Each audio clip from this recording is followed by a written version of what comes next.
Good evening and welcome to the Business Day. I'm Herman Green.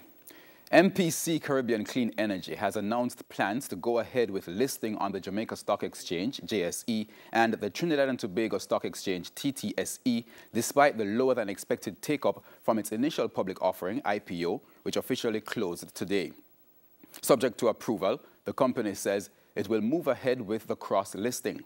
MPC Caribbean Clean Energy planned to raise $50 million from the offer, but was only able to raise $11 million across both exchanges. The company says it will use the equity raised to invest in clean energy projects such as wind farms and solar parks in Jamaica, Trinidad and Tobago, and the wider Caribbean region. MPC Caribbean Clean Energy will become the only publicly listed company in Jamaica and Trinidad and Tobago with 100% clean energy investment mission. The Bank of Jamaica, BOJ, says total currency issued into circulation for the week leading up to the Christmas holidays increased by 12.2% this year. That brings the total money in circulation between December 17 and 21 to $13.9 billion. The BOJ says the currency issue for the review week represents a net increase of $18.1 billion for the month to December 21. The bank says the increase is marginally higher than the projected $17.1 billion expansion for the period.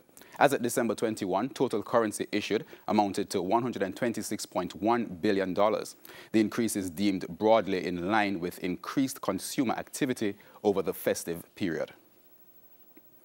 Currency trading ended today with the US dollar selling for $128.89. The Canadian dollar closed at $96.73. The pound is going for $162.26, while the euro is being sold for $141.68 on average.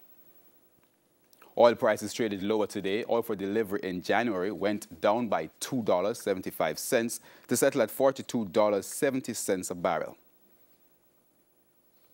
The JSE index lost 3,408 points today, while the junior market index went down by 31 points. Among the winners today were AMG Packaging and Paper, Barita Investments, Caribbean Cream, Express Catering, General Accident Insurance, Kingston Properties, and Lasco Manufacturing.